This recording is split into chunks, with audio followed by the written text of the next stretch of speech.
সে জীবন ভরে আমাকে লয়, আমাদের আমার আমার কত প্রাণের মানুষেরা। থাক থাক আল্লাহ, জিগর গাছ কীর্তিপুরীতে চলে আসলি হইলো এ, আমি তো জানি না। থাক এ আমার এগের সাথে আমাকে নারীর টান না। এখানে আছে, আমি গেছিলাম ওদের পাড়ায়, সবাই বলে আমি আপনার বাড়ির পাশে। এগের সাথে আমার নারীর টান না। এই আমাদের বাইরে ঢুকছে, বসতে দাও না, ওই অনেক অ্যাক্সিডেন্ট করেছে।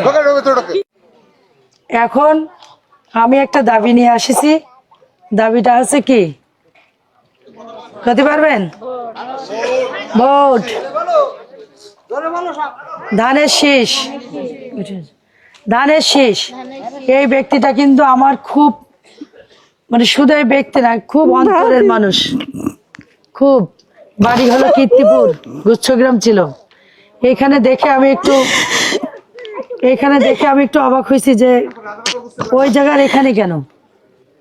তো আসলে খুব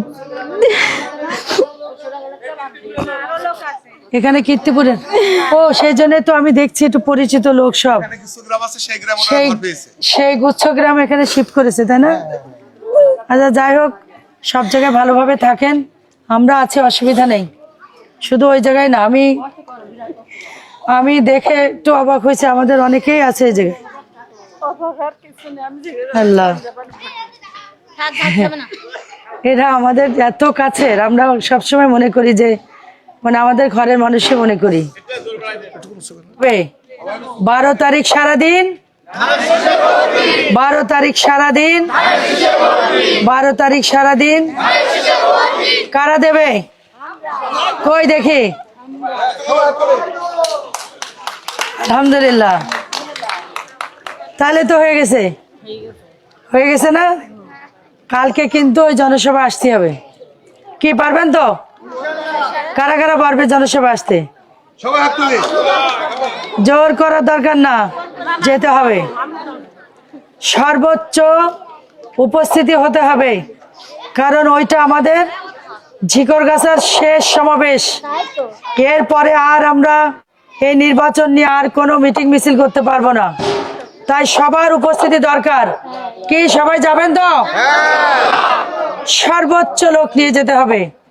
আমরা কিছু গাড়ির ব্যবস্থা যতটুকু সাধ্য, যতটুকু করা যায় সর্বোচ্চটুকু দিয়ে আমরা গাড়ি পাঠাবো। আর গাড়ি ছাড়াও সর্বোচ্চ লোক উপস্থিতি করতে হবে। সভাপতি সাহেব শুনেছেন ওয়াহিদ ভাই? গাড়ি তাছাড়াও সবাই যার যার মতো সমাবেশ স্থলে উপস্থিত হয়ে যাবে, ঠিক আছে?